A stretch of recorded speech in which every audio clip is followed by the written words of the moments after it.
Hello and welcome back to my series on starting up a forest school business.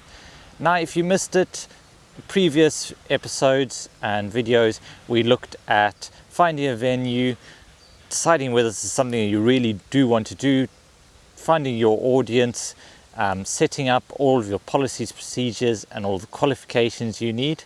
So if you haven't seen or listened to those already, I'll leave a link to the YouTube playlist down below, and if you are listening on any podcast players, just scroll down the number of videos. You'll find the episodes pretty recently.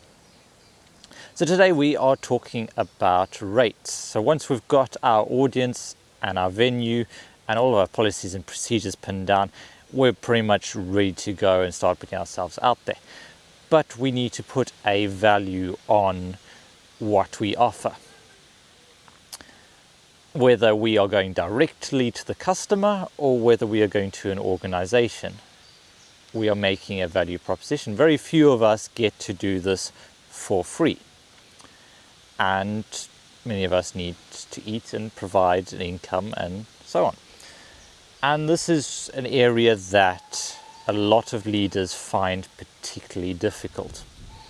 And that, I think, is at its core because we want the best for our clients. We don't want to price people out of something.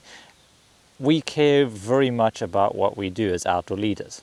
We wouldn't be in this space if we didn't. Basically, we want to help as many people as possible, and anything else is secondary to that. And if we feel like our price is excluding people, then we tend to underprice ourselves and undervalue it. It's this weird idea that if you enjoy doing something, you shouldn't get paid well for it, because simply doing it is reward in itself. Now, there's a little bit of truth to that if you do jobs no one else wants to do, you do get paid better for them in general. But the core thing to think about when you are approaching pricing is that a forest school leader whose business collapses and has to go and take a quote-unquote real job is helping no one at all. So if you want your business if you want to be sustainable long-term in this space, it is important to get setting your rates right. And you don't want to get to the point where you are making the decision between forest school and paying off the mortgage. The reality is a lot of us need to bring in income. And I think valuing yourself appropriately is important. And I think setting a value and then setting a value to your services and then rising to deliver excellent sessions and activities and transformation at that level is better than setting our prices low and then taking our delivery down to meet that level. I think we should all be striving for excellence, is what I'm getting at here. But anyway, to break it down at a very simple level, to start thinking about setting your rates, there's a 5-step process that I've put together. The first step is working out what you, as a person outside of forest school, need to earn from the things you're doing. This is again that aforementioned mortgage. You're paying the rent, paying the mortgage, putting food on the table. Depending on how the household is set up, there is going to be a minimum number that you need to earn, unless you are pretty much retired and you don't need to earn anything, in which case you just need to earn enough to cover your base expenses. But the majority of us have an amount, even if it's just an amount that allows us to go on an extra holiday or something a year. Extra money coming into the household to provide for it. And profit is not a dirty word. This is the reason why we do a lot of the things we do. We go out to work. It would be a very different landscape if we didn't have to work for a living. But knowing what you need to earn, first of all, at a basic level, survival. How much do you need to contribute to the household to be able to meet all of those core expenses, food, water, electricity, Wi-Fi, all of that stuff. It's those core needs. How much do you need to bring in for that? And then how much do you need to meet those budgets, putting money away for emergencies, to have that holiday, that really nice holiday year, to be able to go out to eat, that kind of comfortable living level. So you should be aware of those two numbers and the interplay.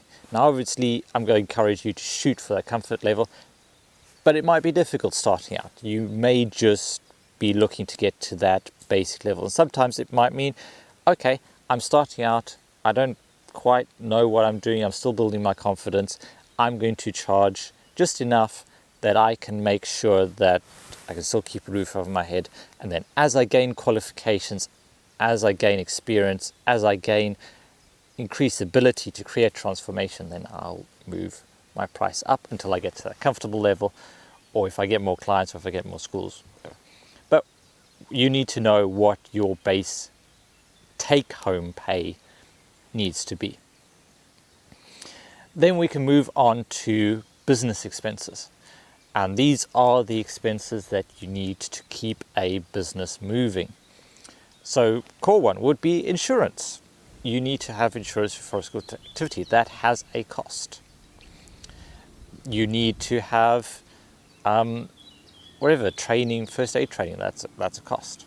You need to have equipment, consumables, whether it's cotton wool or marshmallows, or even dal or soup for lunchtime, petrol. If you're going to get a bigger car or van for this, factor in those expenses as well. Factor in replacing, repairing equipment.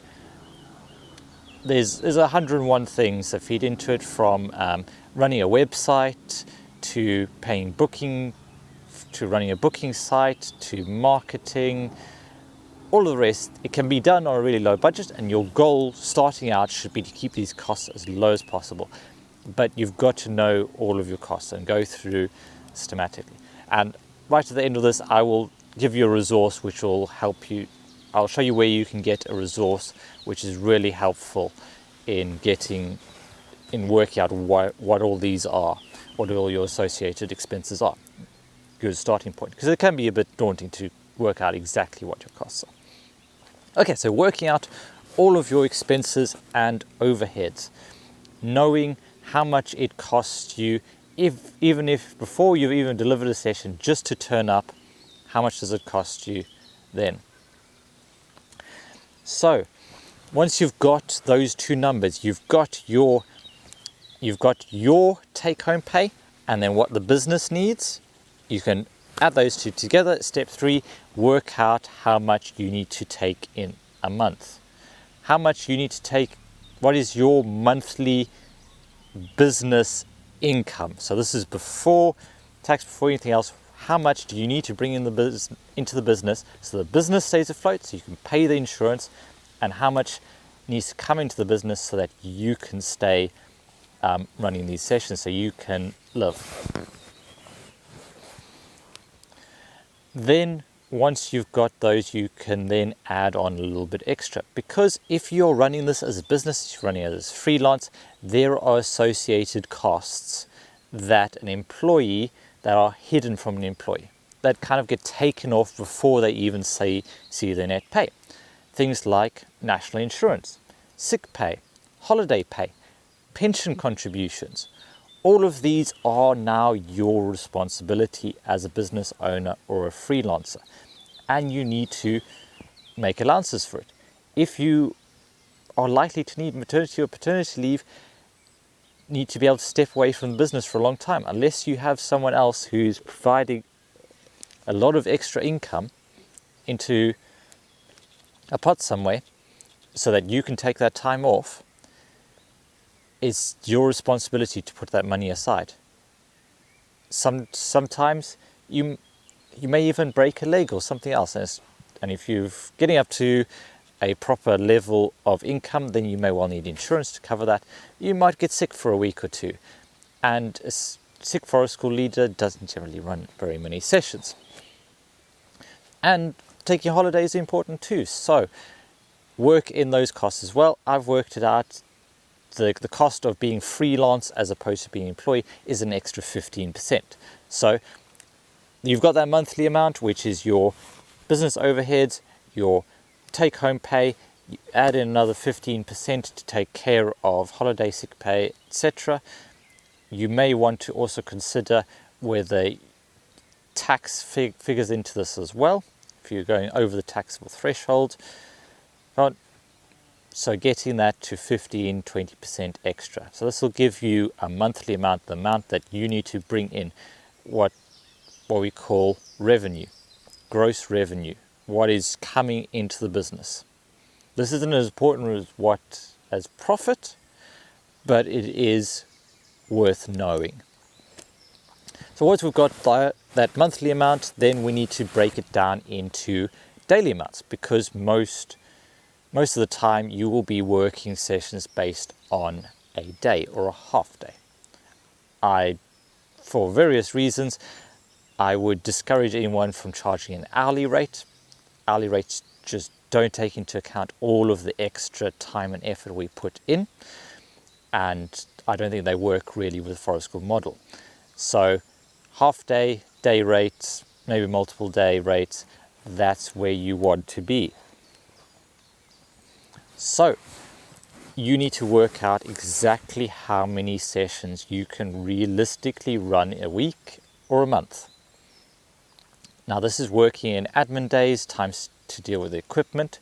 For me, every day of delivery has half a day of associated time away. I'm an introvert. It's hard work running sessions. If I'm running more than 4-5 sessions a week, 4-5 days worth of sessions a week, I start going off the tracks a bit. I don't have enough time to get through all the emails, to sort out the finances, to make sure the equipment is sharpened, to dry the tarps, to clean the mud kitchen, to basically do all the marketing and these videos and everything else if I'm just running sessions full tilt. So look at how many sessions you can realistically run over the course of a week or a month, and work out how many that is. So it might be 12, 14, it might be closer to 20 if you're feeling really confident in your ability to work hard outside of the times. If you're just turning up for 2 hours and everything's set up, and you're just turning up and then you're leaving almost immediately to go 5 minutes down the road to your house, then you may well have a lot more free time, and you may well be able to do that admin around it. It all needs to be factored in, because you've now got your monthly amount, which you can then divide by the number of sessions you're going to run a month, and that will give you your daily revenue goal. This is what you are looking to achieve basically every time you run a session. And that daily amount should, if you are going direct to a customer, be about 80% of what you end up charging. So, for example, if you are, say, if you've worked out your daily amount is £100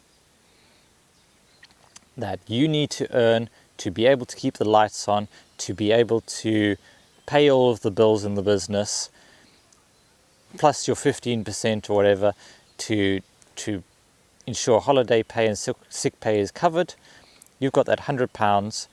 If you are running a session for 10, if you've got a session with 10 spaces in it over the course of a day, you should be looking to get £100 out of that 80%, at 80% capacity. As this can fluctuate, so if you're really good, if you've got a good audience and you're immediately booking out to 100% consistently, and it's not likely to drop any lower, if you're basically not working with homemade families, who I love but can be a little inconsistent, then you need to be working at that level to deal with that fluctuation, because sometimes you might be fully booked, sometimes you might be half booked, sometimes you might be in between. If you set your, I've got to reach this rate at about 80%, then in general you are going to be okay, even if you have a good day and a bad day in the same month. So setting it all up so that you are still meeting your goals, even if say one of the clients drops you, or you lose one half day a week because they're on a field trip or something else. Having a little bit buffer to account for that is really important. So that is the core to setting your rates. So first of all, you work out your take-home pay that you need, your survival and your comfort. Then you need to work out your expenses, add it all together, create a monthly amount with 15% buffer for holiday and sick pay. Then take it down. Then you can take that and work out how many sessions you're running and get your daily rate. And then once you've got your daily rate, you can then go out and start adjusting it according to whether you're doing a half day, a full day, the distance away it is, all of that. So that in its core is how to set a rate. So I'm not telling you which rate to set. I have videos on the specific subject, plenty of them, where I discuss the interplay between minimum wage and this self-employed freelance. I would say you've got to make minimum wage, you've got to have a take-home pay of roughly around, or outside of expenses and overheads, about £120 is a good thing to shoot for as a bare minimum. Typically, I would say you're probably looking at 150 to 200 upwards, just as guideline amounts. So it is now started raining, so I'm going to see if I can wrap this up a little bit quicker and get everything under cover. So I'll say, if you're still feeling really lost about this, I have an entire page on my website dedicated to just this. Part of it is a study I did last year of forest school leaders and what the income was in terms of monthly, annually, where they came in. There's the step-by-step guide, the same steps I've just shown you here, with a bit more explanation. And then I also have a handy Excel spreadsheet in which it basically guides you through step by step what you need to know and what you need to work out. So it'll say, okay, what is your expenses related to equipment? What is your expenses in relation to transport, to consumables, to website hosting? And it goes all into a spreadsheet. It goes, okay, what is your personal income in different areas? And then it'll work it all together, and then you can use that to help set your rates. So that's a spreadsheet designed to guide you through the process. So I have that available. All you need to do is sign up to my mailing list. You can leave at any time, and it'll give you everything you need to know to set up your rates. So I'll leave a link to that in the description, and I do use that as a resource. If you'd like to run through this process with you, this is something I am considering offering either as a mini course or just as a one-on-one consultation. If you'd like some help, this is an area I'd like to help more people. A very analytical and system-based mind. So I love numbers, I love spreadsheets, I love getting this set up. So if you'd like some help with that, please do reach out to me personally. You know where to find my email address probably at this point. So with that, thank you so much for watching and listening most of every day, and I'll catch you all next time.